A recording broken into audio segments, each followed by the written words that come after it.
Joining us today is Mr. Egbert Shillingford. He's the director of the Rockland County Career Center, which is located at Rockland Community College, and the college is located in Suffern, New York. It's a wonderful college. I actually, my first 2 years of college, I attended there before I transferred, and the transfer credits are very robust there. Just as a side note, definitely helped me out early in my career.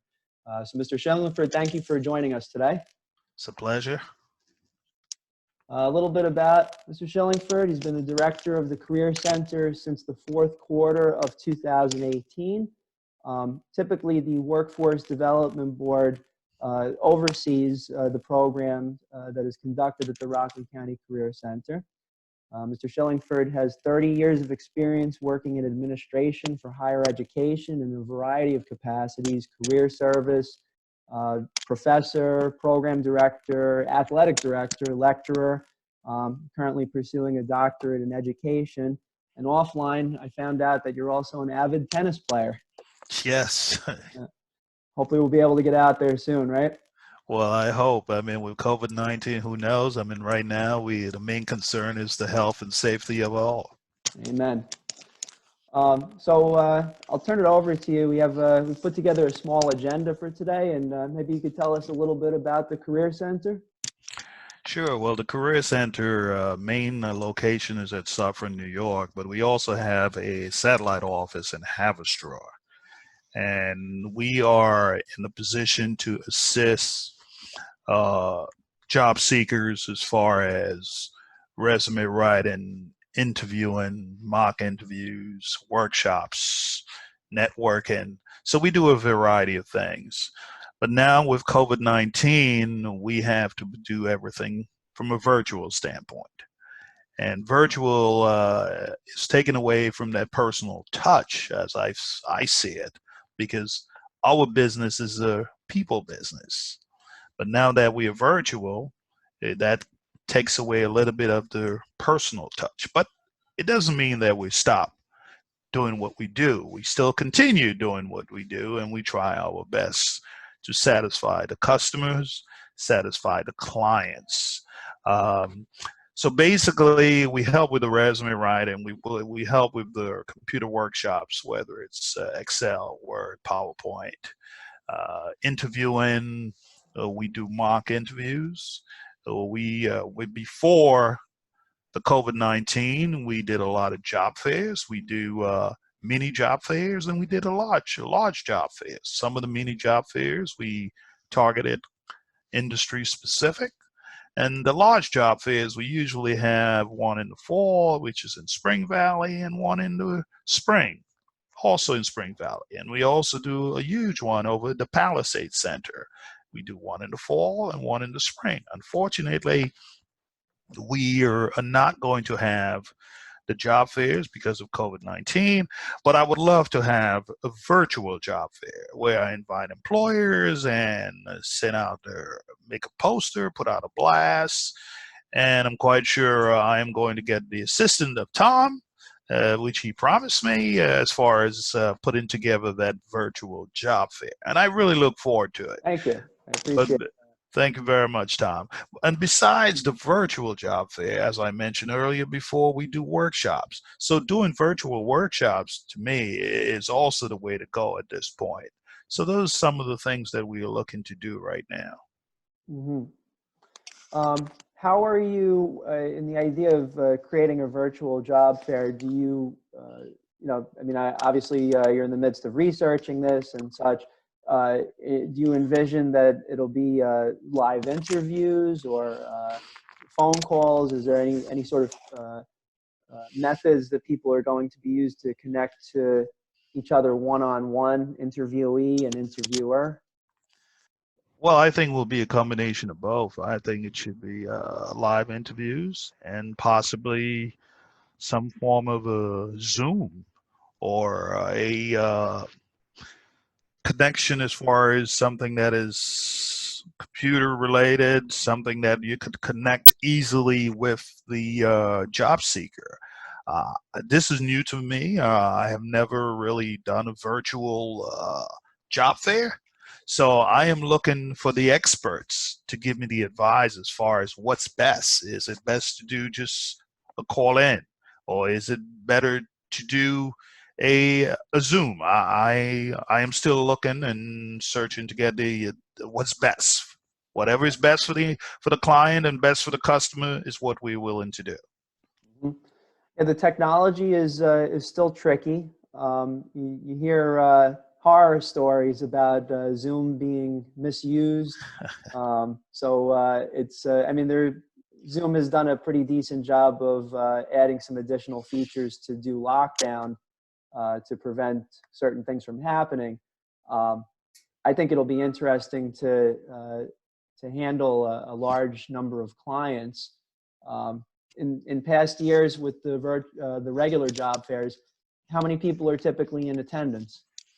Well, in past years, for example, the Palisades Job Fair, it's Right. usually massive because it's held during the time when people are shopping, so everyone is basically stopping by to even onlookers who would like to see, well, what's going on over there. So from the Palisades Job Fair standpoint, the numbers are usually much larger than the Spring Valley.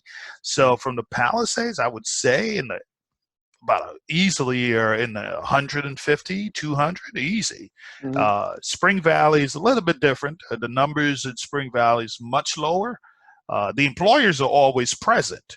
We always get a very good showing with employers, but from the applicant standpoint, in Spring Valley, that number is usually lower. And when I say lower, talking about 50, 60 Mhm. compared to the Palisades, which we are talking about in the hundreds. Gotcha. And how many employers typically? Typically, employers anywhere from 30 to 35 employers, especially in the Palisades, we are limited to the Mhm. number of employers. They pretty much dictate how many employers we could have. And in the past, we have anywhere between 30 and 35 employers at Spring Valley. At the Palisades, I'm sorry. And then at the Spring Valley, we try to maintain the same number at Right. Spring Valley. And it's Levels. usually, yes, and it's usually very good turnout as far as the employees. Always a good turnout. Yeah. So capacity in terms of, I mean, the employer's there to recruit at least one person, Hmm. and skill sets notwithstanding, it sounds like there's more supply of employers at the job fairs at the moment than demand. So it seems like your service is not yet utilized enough, where you need more prospective employees Hmm. to come to the program, and this is the Hmm. perfect opportunity for the general public to know about it in Rockland. Right. Well, they might be a shift, but prior to COVID-19, there was a lot more jobs available than actual applicants for the job. Uh-huh. But now COVID-19, with a lot of layoffs Mm. and a lot of folks losing their jobs, there might be more applicants available than actual jobs. Mm-hmm. So, Point. so there may be a switch. I'll give you a case in point. On a weekly basis, I'm getting reports from different employers that are laying off every week. And it's called, in the DOL, it's called a WARN report, WARN. And that report comes out and it basically highlights all the employers that are laying off in the immediate area. So unfortunately, I have received quite a few, anywhere from employees in the Palisades Center to employers who are all around, spread out all around the Rockland area. So what I have noticed, there is a lot of layoffs, Mm-hmm. which means a lot of people are looking for employment. Uh, the layoffs, hopefully they're temporary, because the employers did indicate that they are willing to bring the employees back pending business is back to normal. Right. Yeah, If this that's is a the new big normal, business is back to normal. we Not so, you know. We just don't know. We Yeah. don't know if this is the new normal, because if this is the new normal, then we have some major employment issues. Hmm. Hmm. And that's where I think the virtual part of not just the job fairs, but employment in general, the work is going to be much more virtual, much more remote, much more online networks in order to get things done. But there's just some things that can't be done virtually. I mean, when you're delivering groceries or when you're preparing food for Mhm. general clients, I mean, there's definitely some human to human efforts there. Oh, absolutely. I mean, even from an education standpoint, a lot of students are not computer savvy where they willing to take classes online, and that's the reason why they opt not to take online classes but to take classes in person. But all of a sudden everything is online, and as a student you may say to yourself, well, wait a minute, I didn't register for this, I didn't register for online. So now education have to re-engineer how they do things, even from an in-person online standpoint. Because if you have a situation whereby you switch online totally, and usually the online classes are much less than the in-person classes, the educational institution may have to make some kind of adjustment as far as tuition. They Hmm. may have to look at and a lot of institutions of higher education has went they have absolutely went that route whereby they have made that adjustment in tuition. Yeah, I'm curious to see what's going to happen. And just the idea of having even more packed classrooms. I know that I have several friends, obviously, that are in education, and you typically see that the classrooms are overwhelmed. It's not Mm-hmm. just 10, 15 students anymore. Sometimes it could be 30, 40 students. Um, and having an online forum where it could potentially be hundreds. Mm-hmm. So it'll definitely put pressure on the teachers, the faculty. So it'll be interesting to see what sort of, let's say, controls there are to make sure that the education is top notch still. Right.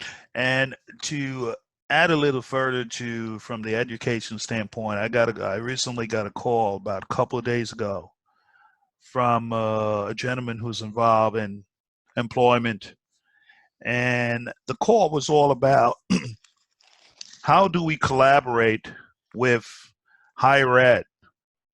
For example, STAC, St. Thomas Aquinas College. Mm-hmm. They have a graduating class like every other college. They have a graduating class, and that class will be looking for employment. And there are limited employment available right now with companies laying off and continue to lay off. And then there's a class coming out right now. They are at a position where it is going to be very difficult. So they reached out to me, Mm-hmm. and I have a scheduled meeting next week talking about partners in the community. So I have a meeting scheduled next week with folks from St. Thomas Aquinas to see how the Career Center could assist them in placing their graduates. So that's some of the collaboration that we do as a Career Center. Gotcha. If somebody wanted to start seeking a job today, we had talked a little bit before about beginning the job search, Mm-hmm. and kind of reminds me way back when I was taught for BOCES thus far for about 20 years almost, little shy of 20 years.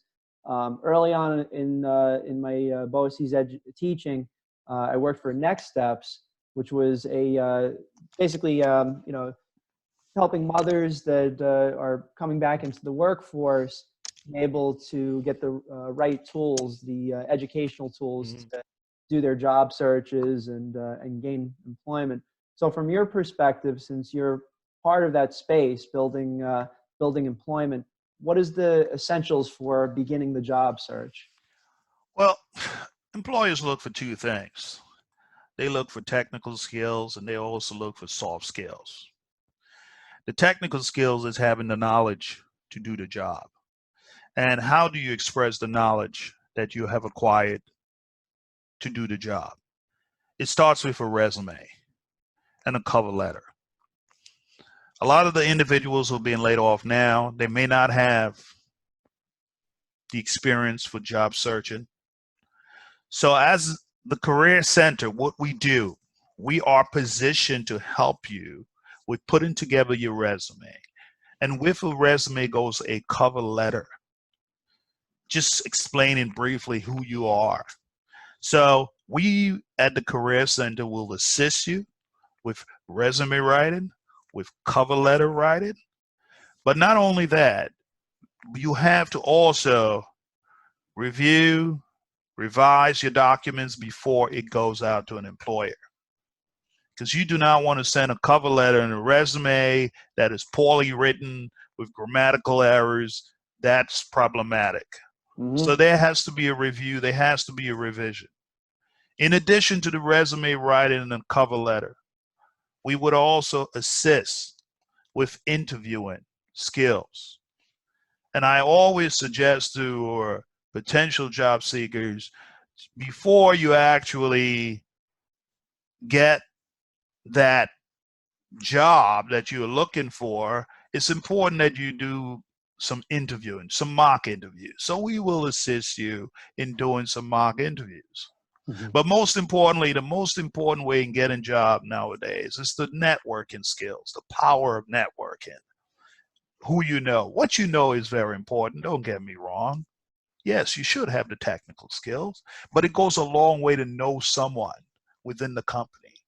So it's important to try to develop some form of a social presence. And when I'm referring to a social presence, I'm looking at LinkedIn, developing a LinkedIn profile, because a lot of businesses use LinkedIn for their vacancies. So I strongly suggest in trying to create a LinkedIn page. But besides creating a LinkedIn page, there are lots of webinars available. Lots of webinars. Google should be your friend.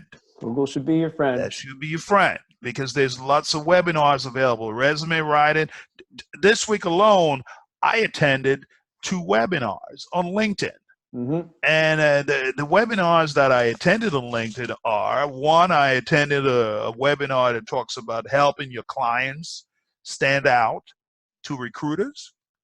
The other one was using LinkedIn for business services outreach. So, and those are free. You don't have to pay for it. It's free.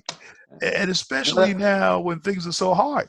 And what else? I mean, there's certainly less time and need for commute at the moment, so one can leverage that hour to hour and a half going back and forth to their job and use that as their educational piece for the day. I agree, because you know, and you hit on a key point, educational piece, because education is all about learning. It's a lifelong learning process. So if you could apply that while you're at home, and now that you're at home, and some of you may have been laid off, use that opportunity to prepare yourself for that next job. And using that opportunity talks about resume writing, cover letter, interviewing, networking, developing those skills, and understand you have the knowledge, you have the capability to do the job. But employers are not only looking for this, employers looking for the soft skills, the ability to work as a team, just the ability to get to work on time and doing a good job. It is that simple. So those are the things that we educate the clients on. Those are the things that we assist them with constantly. I touch base with my career specialists on a daily basis, making sure that they're doing some of the things that I just outlined. And on a weekly basis, we have a weekly meeting that we go over what took place the week prior, just making sure that we're still on top of our game. And I said a game because interviewing is like a game. and you have to be in the game in order to win it. If you're not in the game, you don't stand a chance of winning. Got to be presentable. You got to show value to the employer or to whoever you're going to be doing the work for. You got to show value in that interview. The first chance to make that first impression is the most important. Oh, absolutely. And you only have 30 seconds to make it. And 30 seconds could either make it or break it. And within that first 30 seconds, if you're not dressed the part, you don't look properly, and you don't express yourself properly, just that first 30 seconds, it's either going to make it or break it. So why don't you make it? You're in the door. Make it. Yep. We only have a few minutes left. I wanted to hop into some potential next steps for anyone that finds a need for Rockland County Career Center services. Maybe some things you could let people know, Mr. Shillingford? Oh, yes. We are, though our doors are not open to the public because of COVID-19, we are open. You can reach us at any given time. You can reach us either by email or you can reach us by phone. And if you want to call us by phone, we are manning the phones every day. And the number is 845-406-6530. And here's my information that's listed below. And you can even email me. I mean, I'm fine with the email. You can bombard me with email. I mean, we're here to service. We're in the service industry. So you want to email me, it's Shilling without the G. It's ESHILLIN at SUNYRockland.edu. We're here to service you. We're here to help you. Wonderful. Well, it was a pleasure speaking with you this morning, Mr. Shillingford. I appreciate that we were able to do this early. I know you have an appointment at the time of the actual posting of this meeting. So thanks for meeting with us early to go over the Career Center's capabilities. And we hope that a lot of people that are watching this right now will be able to contact the Career Center if they're looking to take those first steps toward gainful employment. So, yeah, thank you. Well, I thank you. It's always a pleasure talking to you, providing you with information, providing the public with information, and understand the Career Center is here to assist you in your job search. This is what we do. And though we are not physically able to do it, but we will, and we are going to continue to do it virtually. Thank you for listening, and we do hope that we'll be hearing from you. Wonderful. All right, I'll post the email information at the close of this video. So thanks again, and I'm sure we'll talk offline a little bit more. Absolutely. Thank you. All right. All right.